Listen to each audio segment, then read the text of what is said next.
What's up everybody, Grinny Kami here, and this is my review for Bleach chapter 554, Desperate Lights. Right, so, first of all, before I get into the review, I want to apologise about last week for not having my review out. I'm doing a course right now, I'm training to be a teacher.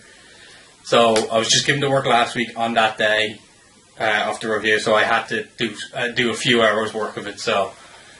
that's the reason I didn't have it out last week, but I did really want to do last week's review because I was very unhappy with the way it turned out.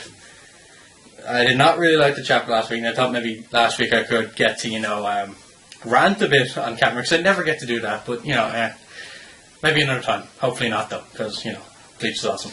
But anyway, yeah, let's get into it. So, at the start we just see Basby, and he's looking over to where Kangdo, and hits a guy over, and he's like, "Geez, you tell me to leave him to you and you just go and get defeated." I'm surprised Basby said this because, did you really think Kangdo was going to get defeated that easily? Maybe it's just the way Basby is.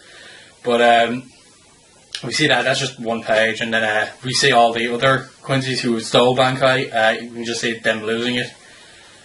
We see Kangdo, he's still alive in Hitsugai's ice, and from the looks of it, there's water inside because you can see air bubbles coming.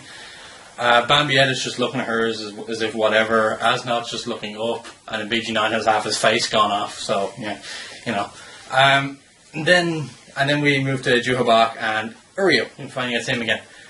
And Uryu's like, "Didn't Your Majesty predict this?" And Juhabak is like, "Yes, I did."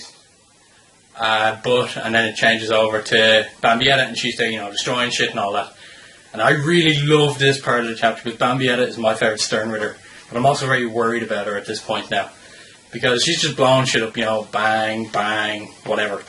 And then she's there talking, and you're meant to assume she's talking to somebody. But it turns out she was actually talking to somebody. She was talking about, the four girls we saw last time, but they had disappeared, and she starts blaming them, saying... I think she blames Loloto for them leaving. It's pretty funny, it's a funny scene, and Bambietta is my absolute favourite Stern Ritter, so I'm happy enough to see her. And then she talks about how Bankai was just in the way, it wasn't her powers. Now, I'm kind of wondering, Juhabak says that he saw this coming. What was the point in stealing the Bankai? Nobody really got to use it other than Kangdo. And yeah, Asnod uses it a bit as well, but was there really much of a point? Because, yeah, it just made the Shinigami work to get stronger. So I'm kind of wondering what was the real point in this. And that was the only bad thing I can say about this chapter, was that didn't make much sense. Now, maybe I'm missing something. If I am, let me know in the comment section, because if I'm wrong, I want to know if I'm wrong. But yeah, I didn't really understand that. That was the only thing I didn't like. But this chapter was great overall anyway. And then, Bambietta is like, "Oh, my opponent isn't even here yet." And then all of a sudden, Kamamura just hops down, and we see this badass costume. I'm like, oh, shit, yes. Because Kamamura is fucking awesome. He is one of my favourite characters. And when he just appeared, I was like, yes, he's finally back, and he's going to kick some fucking ass. And then she's like, "Oh, where did you get that helmet from?" And he's like, "Oh, it was a gift." And then she's like, "Oh, you should have come in later. It would have been more, heroic." And then you see Shinji behind her. He's like, "I guess we're not cut out to be heroes then, because we like to get this over and done with." And he's already released Sakanade. He's already put her under a spell. So yeah, this is why I'm a bit worried, because Bambietta is my favorite Stern Ritter and one of my favorite characters as well. So, I think it's awesome that she's fighting two captains, but at the same time, it probably means she will lose. Now, when Shinji first uses Sakanade, I honestly I was kind of expecting Bambietta to find a way out of it, but, that didn't really happen that much. And then when she released her final holy form, I was like, oh no, not already. This means she's probably going to die soon. But then we see, as it cuts back to Juhabak, that everyone has released their final holy forms. Now I'm curious, because we saw 7 lights.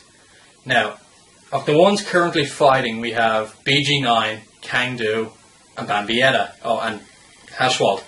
I don't know if Hashwald's going to be releasing his yet, because he's pretty much the main guy after Juha. So I think it'd be a bit early for him to release his, but maybe he is. But from the looks of it, it didn't look like there was a light coming from the first squad barrack. So I don't know really. I have to wait and see for that one. BG9, Kangdu, yeah, and Bambietta, obviously, as we already know, can definitely see them releasing theirs. The only other ones we know that are around are Asnot and Askin and Basby. Basby's not fighting. I honestly thought he'd have met up with Rose in this chapter once we saw him, but he didn't.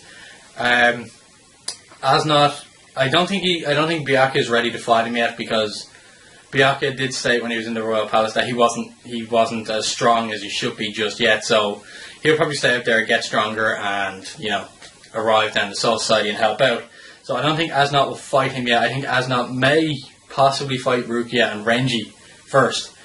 Obviously, it'll probably be a stalemate until Byakuya appears. Maybe, I don't know. I'd like them to fight someone else. So I also think Renji will fight Mask to Masculine, because I just see as if that's been set up the whole time. So there's that. But yeah, I was really disappointed when Bambietta revealed her final Honey form, because I was like, oh, she's probably going to die now. But then, literally 2 pages later, when we saw everyone else, I was happy enough with that. But this could also mean that these will be the first Stern Ritter to die. And, the rest of them come in, Colonel Sanders, possibly asking, he's not fighting anymore, then the gay guy. Although, I don't see Bambietta dying before her 4 subordinates. Like, there's no way I can see that happening. So what I think is going to happen with that is they're probably still around, maybe not like right next to her. I think they will appear around her, and it'll be a 5-on-2 situation. And I think the Stern Ritters are still going to have the upper hand. Like, I still think they will, and I do think Bambietta will be able to take on both Shinji and Komamura, but beat them probably not. No. But what I can see happening is Momo and Iba appearing, and they will fight the 4 girls. Now, obviously, they're not going to win because it'd be 2-on-1 both ways. So unless Iba's really powerful, as we don't really know what he can do yet, we've only just seen his Shikai, don't know its name, we don't know what it can do. Looks like a physical type, probably is a physical type because he was in the 11th Division. But I don't think he can beat 2 of them.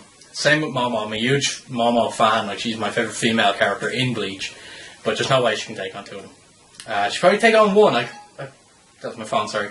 I could see her taking on 1, but that's about it. What else was there? Before I get to the final, what else was there? Bambietta just playing awesome, panels with her, and I'm definitely colouring that one where she's powering up Dragon Ball Z style. And I do want to make that my my thumbnail. But only thing is, I want to get this review out like now, since I'm recording it. By the time this uploads, it'll probably be about 2 hours, and I just bought a new game like an hour ago, and I gotta play it. So I think I might just put Shinji as the thumbnail this week, and Bambietta maybe the next time she appears, with that panel, of course, the Dragon Ball Z type one. So that will appear somewhere. Don't worry about that. And I'm definitely colouring it in when I can. So yeah, that's pretty much all that happens there. Oh, I forgot to mention that Hitsugaya is pretty much out of it. He's gone. If he somehow, because this pissed me off last week when he got back up and he was just able to, beat Kangdu that easily. Now, I know if probably because of the hollow powers and the way hollows have regeneration and whatever, I think that's probably what happened to Hitsugaya, and because it's only temporary, it's already gone. Now, if he can somehow manage to stand back up and fight Kangdu yet again, I will be really disappointed. I really like Hitsugaya, but there's no way in hell he should be able to get back up. Soifon, same with her. She should be defeated now. She took an explosion to the face. Never mind an arrow to the knee. She took an explosion to the face. There's no way she can get back up. And I honestly, last week, I don't know how she managed to use her Bankai, because, we saw in the Fake Karakura arc, she flew back miles when she used it. And yeah, I know Almeida was there, but there's no way he could hold her for that, because I'm pretty sure he went back miles as well. So, there's that. But that was last week's chapter, not this week, so I'm going to, get away from that. So then the very last scene, we cut back to the 12th Division. We see Mayuri and Urahara, and Urahara gets a phone call. Well, not really a phone call, but a call. And it's Ichigo, and then the chapter ends. Now, next week, it could not even stay with the Shinigami. It could go back to Ichigo in the Royal Palace, and we could see Renji, Rukia, the Royal Guards, Byakuya, we could see all them, and maybe the week after go back to the Seirei. So I think I personally think that's what's going to happen. So yeah, that's pretty much it, I guess. I'm going to give this one a 9.5 out of 10. The reason I didn't give it a 10 out of 10 is for what I said earlier, is that what was the point in stealing the Bankais? They never got to use it. Oh, and some people have been wondering, Yamamoto's Bankai, since Jihabak got that, what happens to that? Nothing happens to that. Do you want to know why? Because those little pills Urahara made, they go to the people who have Bankai, maybe even those who don't have Bankai, but they can't go to Yamamoto, he's dead. So there's no way he's going to lose Yamamoto's Bankai.